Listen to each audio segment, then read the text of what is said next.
When I experience an obstacle or challenge, I'm going to move past it. I'm going to shatter that glass ceiling and I'm going to keep going. It hurts to smash a glass ceiling. Wow, we literally have to be superheroes to walk through this life. While I might have been the first, I pray that I'm not the last.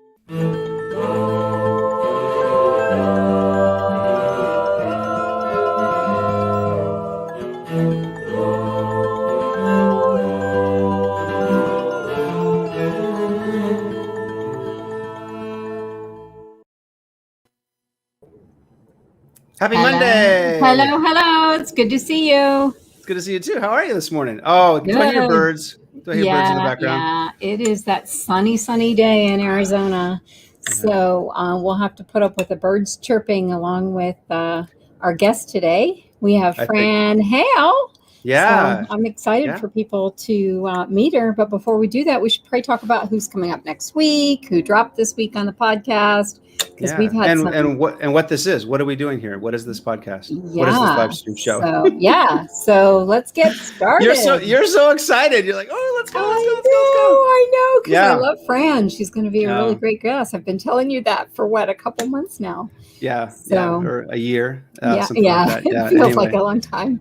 Oh my goodness. Well, viewers and listeners and viewers who will see this after it's been recorded. I'm Joshua Everett Mayer. This is Janina Contalato. And we have this project to promote the stories of women in leadership and positions of influence. The real goal here is to inspire women around the world to consider, no, I have the capacity to lead. I want to lead.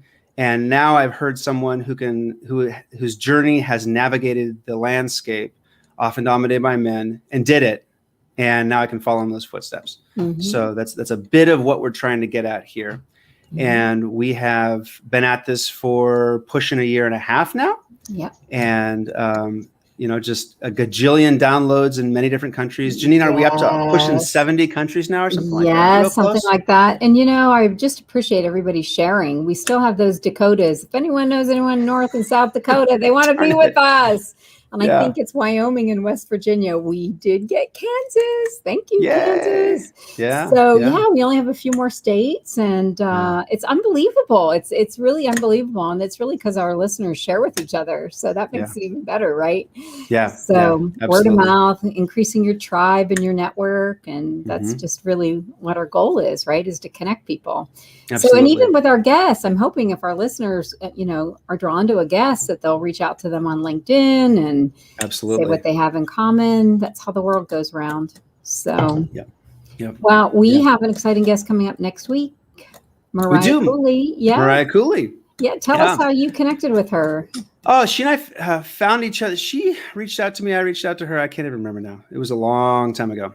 And just had a really fun Zoom conversation about the work that she's been doing. Very passionate about reform around guns in the face of gun violence, and has done a lot of work there. She is the president of the school council at Howard University. Yes. And heavily involved in political science, and just going places at it. She is on the move. Comparatively young age. Yeah. Yes. Yeah, so she'll be Monday. And it'll be fun because if she's not, she's probably 19 or 20. She's probably going to be our youngest guest, right? Yeah. 21, I think. I think she's 21. Oh, yeah. Okay. So she'll be our youngest guest. Yeah. Yeah. So that's exciting. Yeah. That's really exciting. Yep. So please talk to us a little bit about Fran for today. Yeah, well, I got connected through Fran through one of her colleagues, and I was like, okay, well, let me give her a call. We had an intro call, and I thought, oh my gosh, she's got a great story. She's just a good person wanting to do great things in the world. And, everybody has their corner, their niche. But what I really loved about her is that when we talked about what her passions were and what her work was, she's passionate about both, but she has some things that she does on the side that I think we all kind of want to be able to have our double life, for lack of better words. Not that it always has to be secretive, but it can just be different. We have different aspects of ourselves. That whole left brain, right brain that we saw in Dr. Lakshmi Prada, who also dropped this past week and has just, we've gotten so many downloads and some texts on her as well. She's on the podcast. She's audio only for viewers right now. She's audio only, but she, people love her too. She's another example of kind of multiple, talents, multi-potentialite, I think is the word. I like that. Yeah. Well, and for that matter, we have Emily Lau dropping Thursday. Sorry, my nose is falling off. Yeah. And viewers, Emily is the one who wrote our music and composed and performed our music. Yeah, she's got a unique purpose in the world. So I'm excited for people to hear her too. Yeah, that'll be fabulous. So let's have Fran come on and see how the day is going in London. Wonderful. I don't think she's having the sunshine that I'm having, but not so much. Well, her personality will change all that. That's right. Here we go. Let's see if Nick can shift this over quickly. There we go. Yay! Hi. Yay. How are you? I'm very well, thank you. Thank you for having me on. I definitely do not have the sunshine that you do. And in fact, I think a thunderstorm is about to start again. So very atmospheric, it's going to add a bit of moodiness to this conversation. Yeah, so I'll bring birds, you'll bring thunder, and people wondering how we did that. Exactly. Sound effects are always a good thing. Well, exactly that. Yeah, thank you so much for having me on today. It's the highlight of my Monday. So Mondays tend to be catching up with my team mostly, checking in with them, seeing how they're doing, planning the week ahead. And so it goes by in a flash, but it's been something I've been really looking forward to coming in and speaking with you guys. Well, Wonderful. It's really Same funny. here. Because I told Joshua, I said, you're going to love this woman. And he was like, okay. And then he texted me this week and goes, oh, you're right. I'm in love. I was like, yep, that's the way it goes. Right. So I think we feel that way about all of our guests. Once we hear their stories, we're like, oh my gosh, these are fascinating people out here. So tell our listeners and our viewers a little bit about what you do, what your job is, what you put on paper, because that always gives people context and how you got there.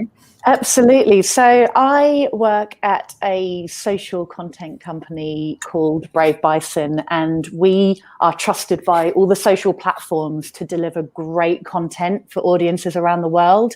And my role as VP of Sales and Marketing is to ensure that we're working with clients to deliver the most exciting social strategies, making sure that the content that brands are delivering resonates with audiences, and it's content that they want to engage with and to watch and to share. And it's something that I'll talk a little bit about later on, that I feel a passion for it that I didn't necessarily know that I would, but there's something very addictive about working with people to deliver content that inspires other people, that they love, that they can't wait to share with their friends, that they can't wait to talk about. And I feel very fortunate that I'm in a position where we get to connect brands with the most engaged audiences around the world through content that they love. So I've been at Brave Bison for a couple of years, and prior to that, my background was in music businesses, and I think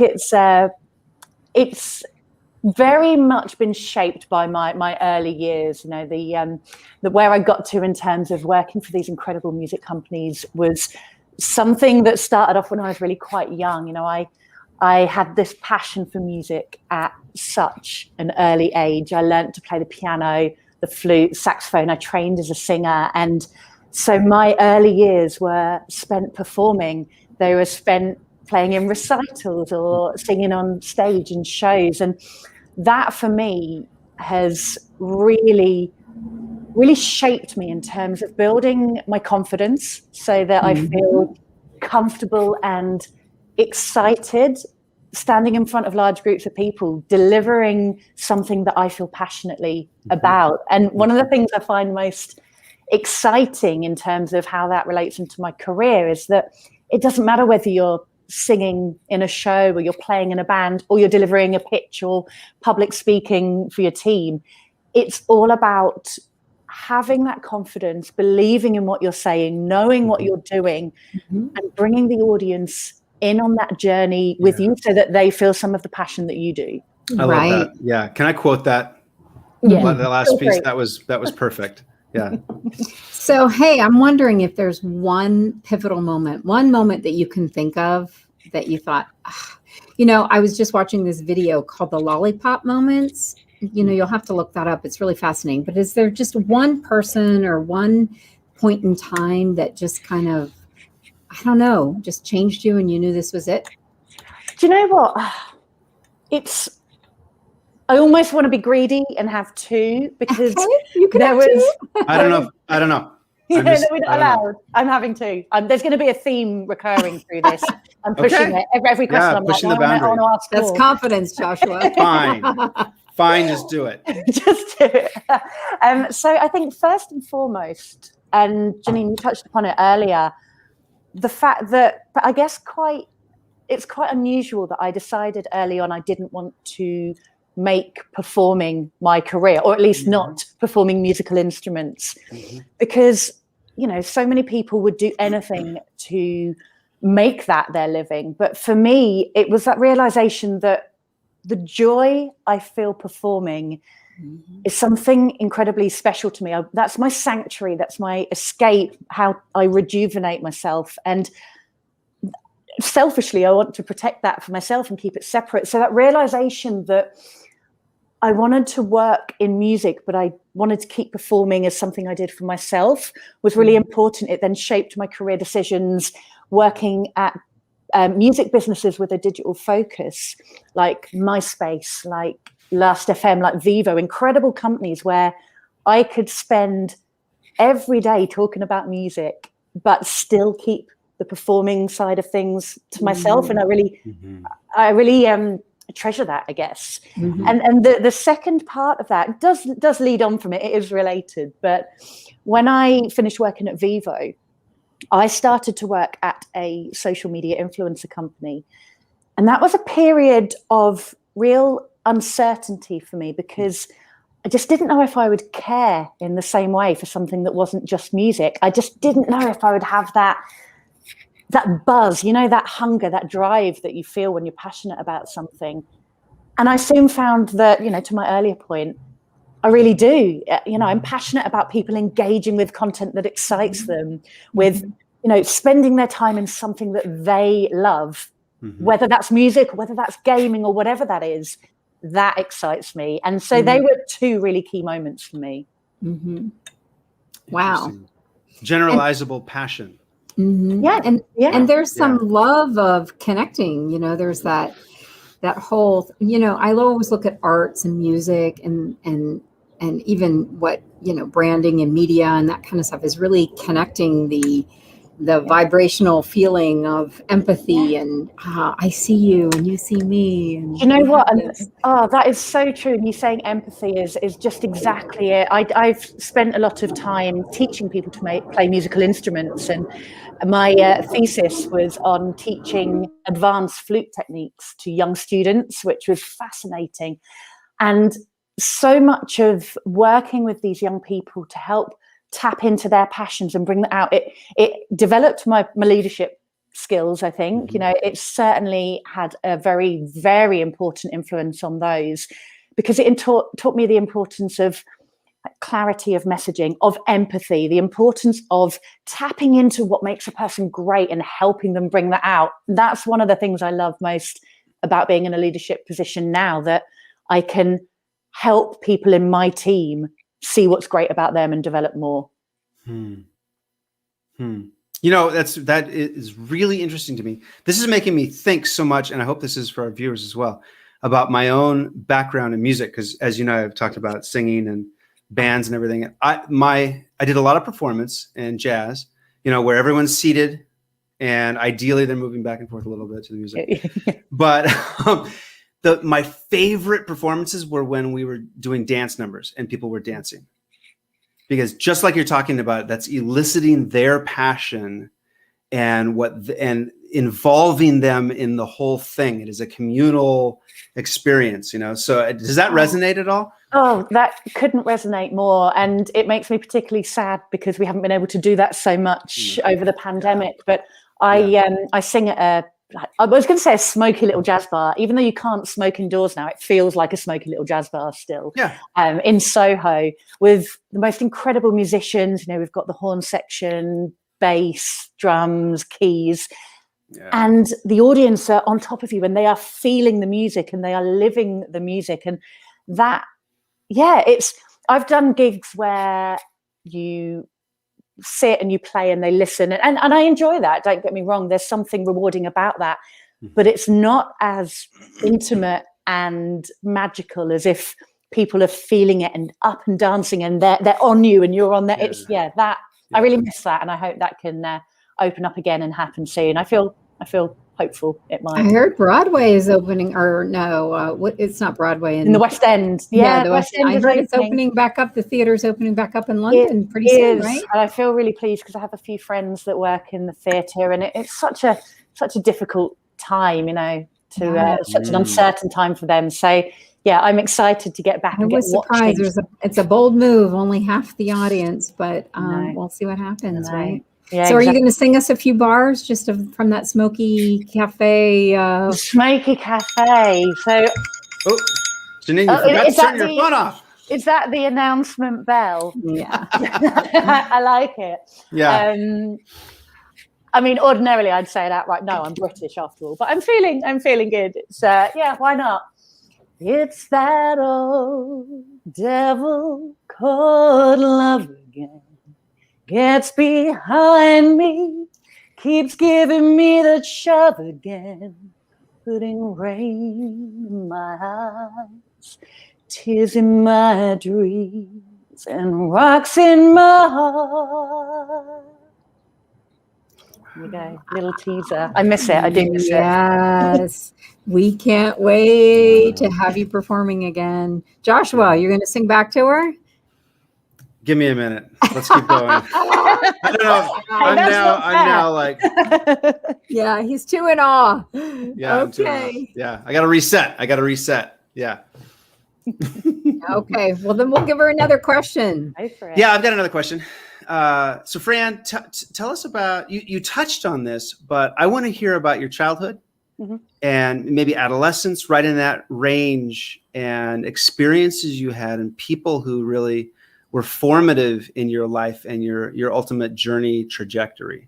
Yeah, absolutely. So, as I said, it was very much about performing, learning to play these instruments. I'm fairly certain that I could read music before I could read words. It's that inherent to me. My granddad, who died a number of years ago now, was very musical and very instrumental, excuse the pun, in bringing out the music in me. And we would play the piano together, and that they formed some of my earliest and fondest memories, that playing music with him and listening to music with him.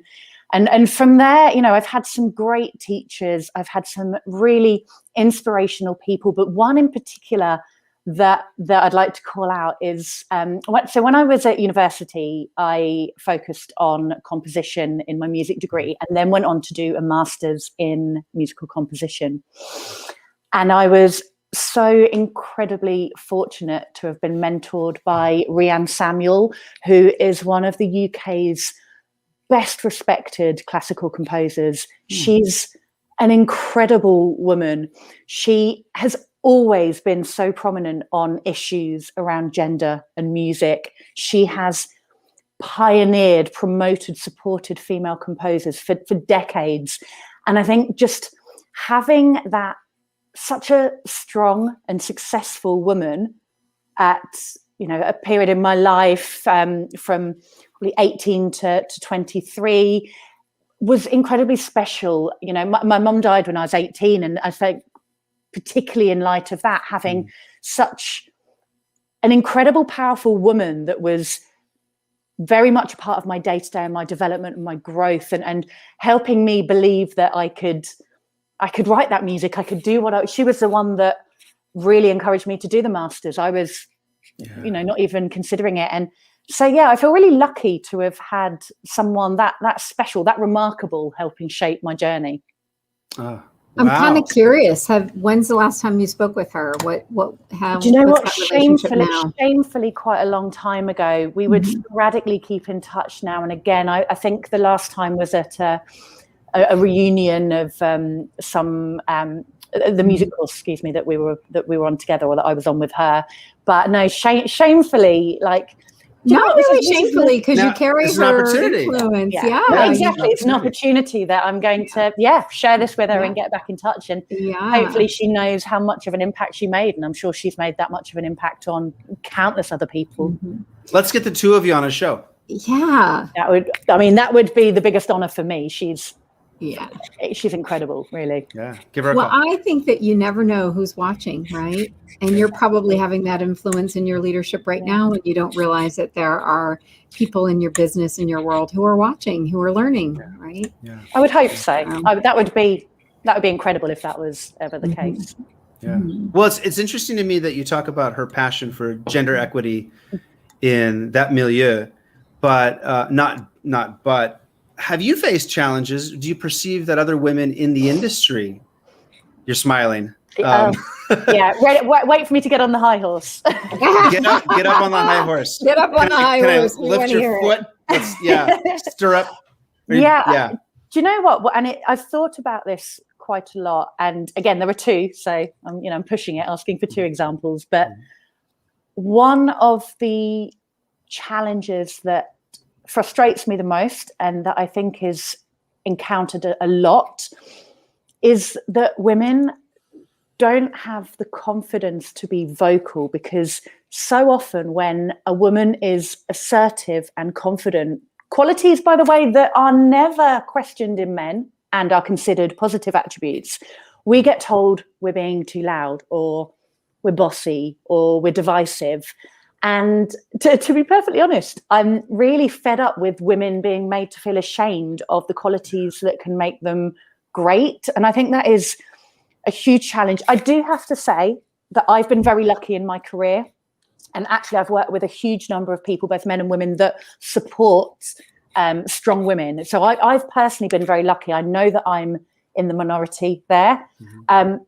But I have experienced it in my personal life. I'm a loud character. I'm opinionated, and I think there has been a tendency, and there can still be a tendency, for that to be shot down in a way that I think is really damaging and is just a huge shame, because these are qualities that can make you a great leader. They're not the only qualities, far from it, but they make you who you are. And that for me is it's a big challenge. It's one that frustrates me. And the other that particularly sprang to mind is, and this seems to be prominent in the media in particular, is this notion of pitting women against each other.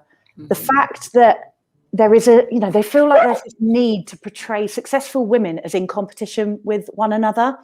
And that drives me absolutely mad, because we have enough challenges that we're facing every day. We don't need to have this created competition between women that more often than not isn't there.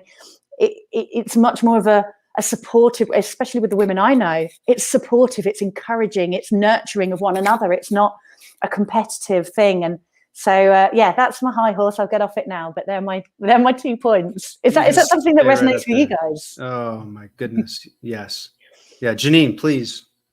Well, it makes me think of the work early on. I was a women's studies major at the University of Michigan in the early 80s when, women's studies was not it. And I'm going to have my dad bark, because it wouldn't be a live broadcast without him barking. I love it. But I just think about how, that's the symptom of oppression, is that when, people you're going to be violent this way, because the only way you can do it, you can't do it vertically, so you do it horizontally. And we probably don't even know we're doing it when we're doing it. And I was also having a reaction to your thought about being loud and boisterous, and having the shift to find that charming in women as opposed to loud and boisterous, right? There's a charm when men do it. You think that they're funny and they're engaging and bold. And wouldn't it be wonderful if you could just be who you are and have it be attractive and engaging, and there's not a box that you have to fit into.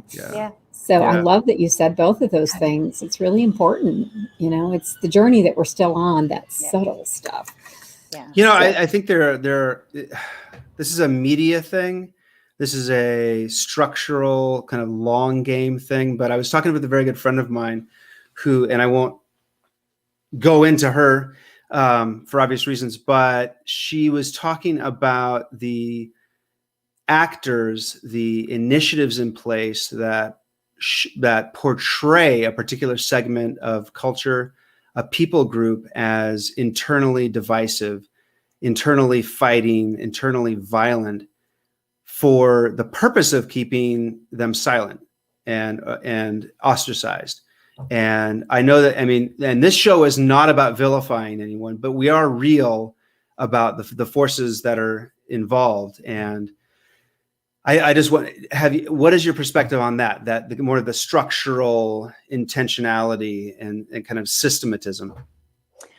Yeah, do you know what? I think it's something that absolutely needs addressing, and it needs addressing quickly. It's the fact that it is so inherent in our society, and it is so deeply ingrained that I think, of course, individual actions make a difference, but it's going to take something from bigger bodies, from the powers that be, from those organizations that can really make a difference and get listened to, so that it's just not acceptable. Do you know, I think that's the bottom line. Yeah. It needs to become unacceptable immediately across the board. And I think steps are being taken for that to be the case. I think we have a long way to go, but it is the responsibility of everyone, the government, of everyone. I don't want to get too political, but it's got to be the responsibility of people that have that power and that influence on a larger scale. I think that takes awareness, though. You have to almost define what is acceptable and unacceptable for people then to move that. I think we're seeing that in a lot of, we saw it in the Me Too movement. I think that there's a lot of things that happened there because the line in the sand got really clear about what's acceptable and what isn't. And so therefore people can rally around that and put things in place to kind of deconstruct it. But when we're nebulous about what's acceptable and what isn't, then people don't see it. They don't know to put policy around it or to reframe the structure, I think. And that's what this discussion is about, I guess, is how do we start defining what's unacceptable? I think that's it. It's lack of awareness and a lack of it having been an everyday conversation, for children growing up now. It needs to be just part of the discourse every day. And I think it is. I do think it's becoming a lot more readily acknowledged and a lot more crucial part of the formative years of children. I've got two amazing nieces, Isla and Lily, who are 7 and nearly 5. They're my world. They're incredible.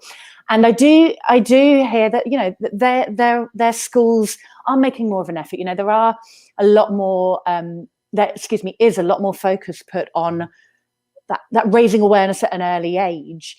And that is so important, but it's just got to go beyond that. I don't have the answers, but it's little steps like this that I think make the difference. You're right. It's those little micro movements, right? It's everybody having enough mindfulness to do our little parts. I'm wondering, so you're in leadership role, and conflict and how we resolve conflict changes over time. Mm-hmm. So I'm kind of interested in knowing, how do you navigate conflict in your current role or in your life, and what's changed since your earlier life? So one of the things about me is that I am very reactive, and it comes from a place of caring. It's because I care about things. It's because I'm passionate, but it has been an area of personal development that I've identified and I've worked on over the years, because I would react very quickly to something, and it's not the healthiest way to approach things. I've spent quite a lot of time really working on how I can be a bit more measured to better address challenging situations. So take a bit of time, process information a little bit more, think through the response, think through the best solution. And for me, that has been so important for myself, just feeling it's a healthier approach. It's less frantic, it's less fraught, I suppose.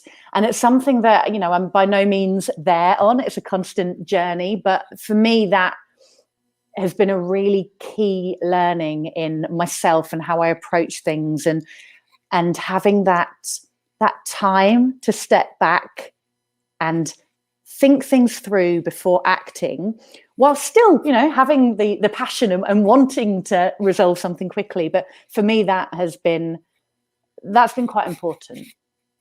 Would you say that so I always look at leadership as having a toolbox. Okay. And, there are times when in our discussion, we're talking about women with the capacity to bring, like you said, collaboration and nurturing and team building and empathy. And I think there can be a tendency, never in the guests, maybe this is just in me, but I've read this online too, to vilify some of the characteristics that men that are the dominant culture, which needs to not be dominant, but the aggression and the verbal assertiveness. And I've heard some very wise people say, these are each a tool. And so I wonder, and so the perfect leader has access to all of the tools, and none of us are perfect, but, we strive and we are mentored to gain another tool and view something that maybe we thought was problematic as a tool. Would you say that the reactivity is you now consider that a tool that you can use at the right time more so than you used to be able to? You know what? I don't think I consciously had, but now you've explained it, then yeah, that's exactly what it is. It's not suppressing a part of me. It's taking it and looking at how it can better be applied so that it's just a richer experience all round, I suppose. Do you know what? No, I love that. I'm gonna take that with me, because I'd not thought of it like that. But thank you. That's exactly it. And it's all the tools in your kit that you have, that you understand as you get older, as you get more experience, how best to navigate them and how to combine different ones together, and what balance you need to be able to keep developing and becoming better as a leader. Yeah, knowing which situations it's working for you and when it's not, and who with, Yeah. Even in your personal life, your work life, it's knowing when to use those old tried and true that work and when to maybe modify them because they're not working for you anymore. Yeah. Right. Yeah. Because there's some times where that reaction that reaction time is critical. Yeah. Gets things moving. No, do you know what? That's very true. And you don't want to compromise the right decision by thinking too much about something. It is, and that, to be honest, that passion, it kind of goes back to my earlier point. And I'm going to generalize here, but it feels as though, maybe fewer men get that kind of feedback around. You're very reactive, you're very hot-headed. Maybe they do, maybe I'm being unfair, but it's about, I suppose it's about channeling that in a really good way, rather than trying to subdue a part of me. It's going, well, how can I make this turn me into an even better leader? That's brilliant. Yeah. What would you say to, sorry, Janine, I've been asking all the questions. Damn it. It's okay. I'm just thinking, I'm reflecting on what she said, and it's really that reflectiveness. That's where we learn, right? Is just to kind of examine each situation and think to ourselves, okay, how's that working for me? And what could I have done differently or better? And then letting it go, like not ruminating over it, worrying about it, just being better than we were yesterday. Right. One of the things I think is fascinating about the broader discussion of collaboration is, with Darwin and the whole movement around natural selection and competition, that understanding of the natural world is shifting. And there are a variety of researchers who are starting to see that a more accurate perception of life on Earth, and definitely in the natural world, is collaboration. And that is across species and within species, that and with humans, mostly we're working together. Mostly things function because we work together, not this fierce competition. And again, I mean, is competition a tool and has its place? Sure. But I love that you're talking about the collaborative piece, because that's how most of the world functions, but we don't elevate that. We don't give it its proper place publicly.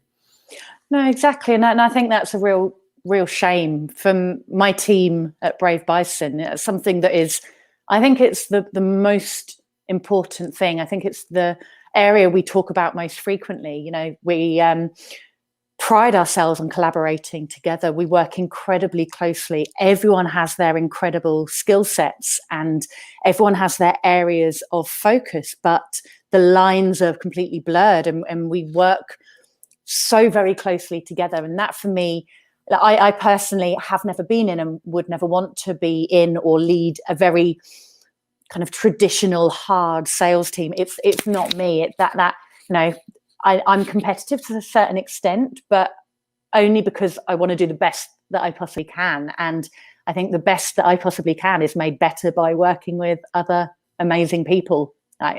For me, that just makes perfect sense. That, you know, you can only be enhanced by having the passion and skills and backgrounds of other people to help you. I love it. I love it. So, you know, it makes me think of psychological safety, right? And it takes a lot of psychological safety to do what you're doing, to bring everybody into the room, have them be innovative and creative. And I know Brave Bison is about creativity, that the foundational tool you need is creativity. Where do you think that psychological safety in the team to be creative comes in? How do you think that grew and developed? Do you know what? I think it's probably just having that that forum, that trust of when we're talking together, when we're in the team, we're brainstorming ideas or we're just having a catch up. It's everyone is encouraged and welcomed to give their thoughts, give their opinions. You know, I say quite often there's no such thing as a bad idea, but I will try my best to find one. You know, I'm constantly coming up with these, you know, anything that comes out of the top of my head. And I think, well, I hope that with the team, it's knowing that they feel completely comfortable giving their thoughts, giving their like inner feelings, or, you know, a creative idea that they've just had for a brand that they're not sure if it would work. Like having that trust within a team to know that there's no judgment. Everything's welcomed. Everyone's opinions and thoughts and creativity is valued. That for me is quite important, and I would hope that my team would feel that. There he is. You know, sometimes you just have different kinds of children, right? Fran, that tells me that you're a very strong leader, because I firmly believe that, and this goes to Cloud and Townsend too, boundaries and understanding your boundaries, you know, and not so much in a sense of protectiveness, but transition between you and someone else, and being strong enough to be comfortable with who you are and not need to dominate the situation, you know, because dominance, it can be a tool, but it often comes from self-doubt and insecurity. I have to dominate to establish myself, and that's very poor boundaries.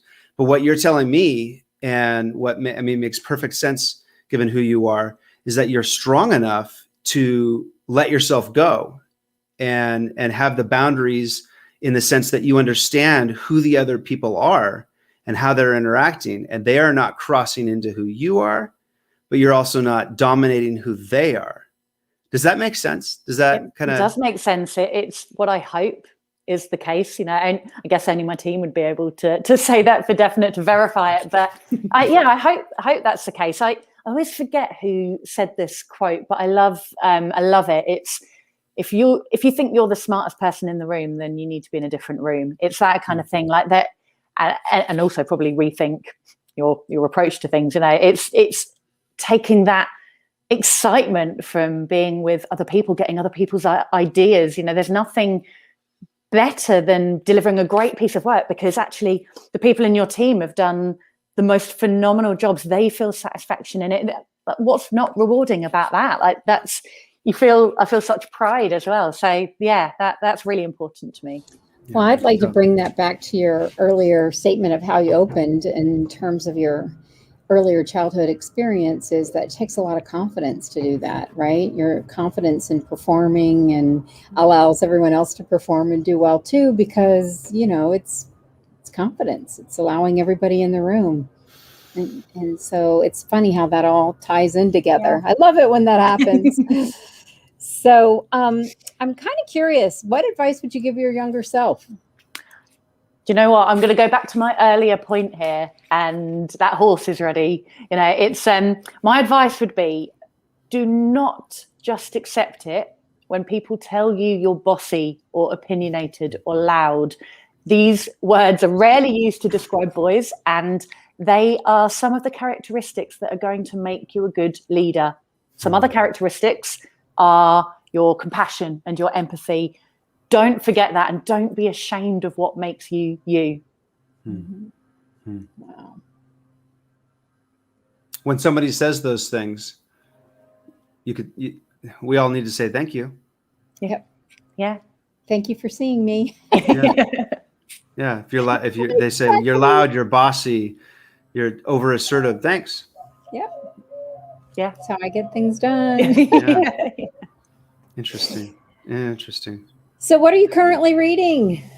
What inspires you? What's helping your thinking come along? Yeah, so the book that I finished reading most recently is called A Little Life by Hanya Yanagihara. And I don't know if you've read it, but if you haven't, you must. It is the most astonishing book I've ever read.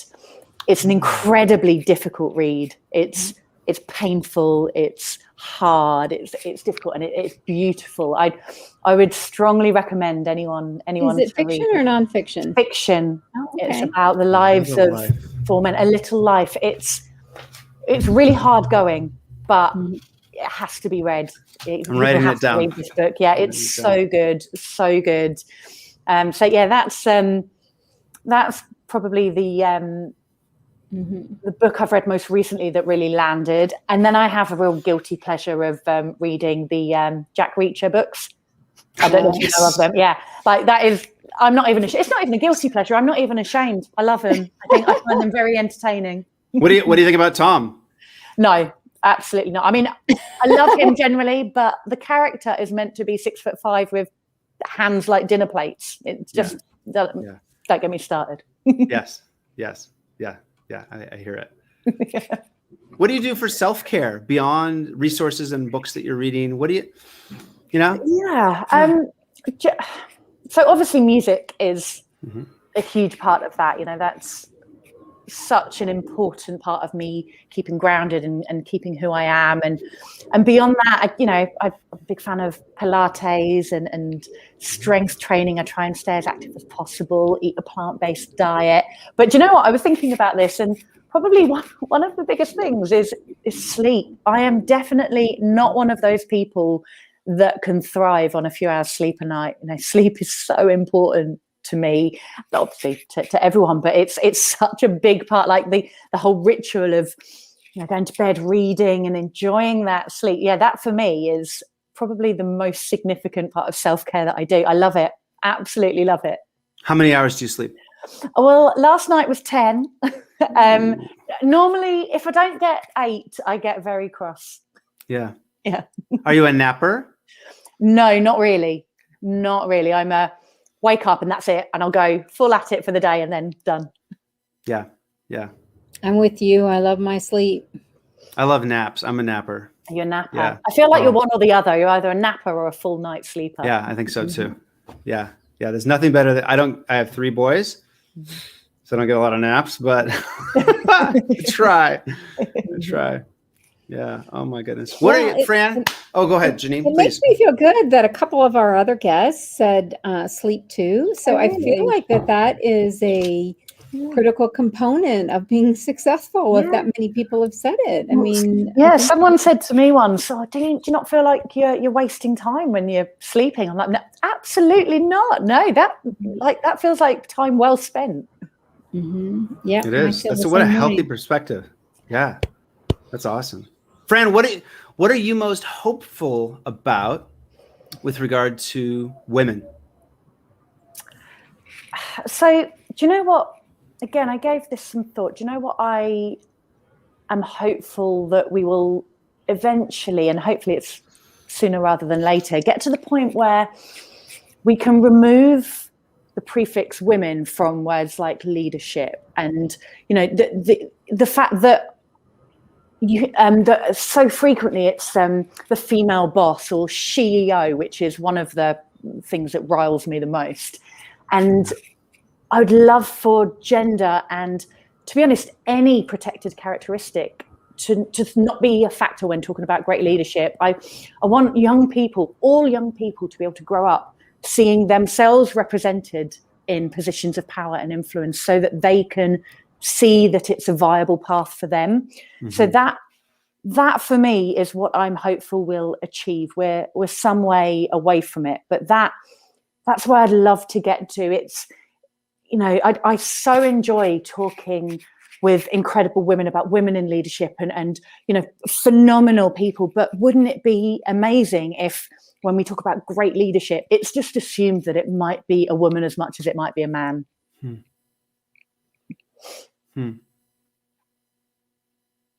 I'm going to just keep thinking about that. Yeah, Janine knows I have no problem with awkward silences, so I just get. I think it would mean that we would have to change the name of our podcast to Taking the Lead instead of Taking Her Lead, right? I mean, wouldn't it be great if one day that were true? Yeah. Yep.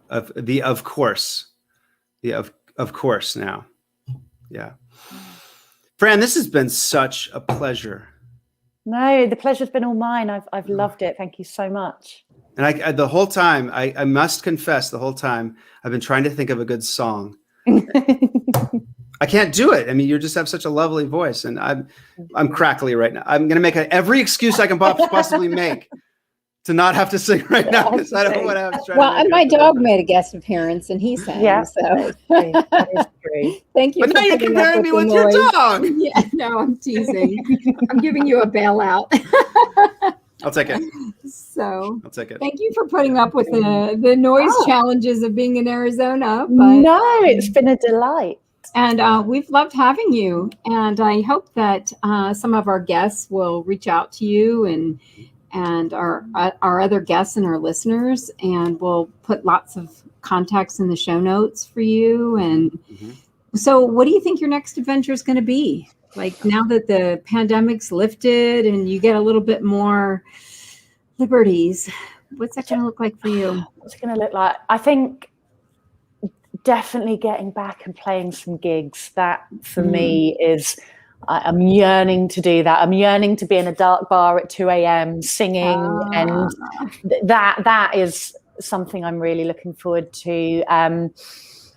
And yeah, travel. I think one of my brothers lives in Los Angeles and one lives in Georgia, I think I was mentioning, and I've not seen either of them in such a long time. And being able to go out and see those guys, and there's a lot I feel excited about. And in terms of my career, I suppose I feel it's such an exciting time at Brave Bison. Like, we are on the cusp of so many great things and doing such a lot of great work that I'm excited to see where that goes in the next year, 18 months, 2 years. I feel pretty hopeful. Yep, you have your creativity in it too, right? Yeah. So that's great. Absolutely. Yeah. Well, great. Fran, we loved having you. You're wonderful. Thank you for having me. It's been a real pleasure. Yeah. Stay, as you should know, and audience, you don't care about this, but Fran, stay on, because we'll chat a little bit later here after Jean and I are done talking about how amazing you are. So. Yes, we will. Yeah, but this has been a real privilege. Thank you so much. Thank you. What? Yeah. Yep. Now I thought of the song, but I'm not going to do it. I'm still not going to. Oh, come on. I'll do it when we're off. I'll do it when we're Oh, offline. no, come on. We have a few more minutes. What a dear. Oh, my goodness. She's Yeah. amazing. Yeah. Yeah. Well, the first conversation I had with her, I thought, oh, she's got such an interesting story to tell. You know, she gets to be creative in her personal life and sing and do her passion, and it doesn't have to be what her professional life is. Yeah. So, and had COVID not happened, she would have been living that parallel life and doing fun things. I always think that when I see my coworkers, like, what else do they do that I don't know about? Like, somebody will say, oh, I knit. And I'll be like, you do?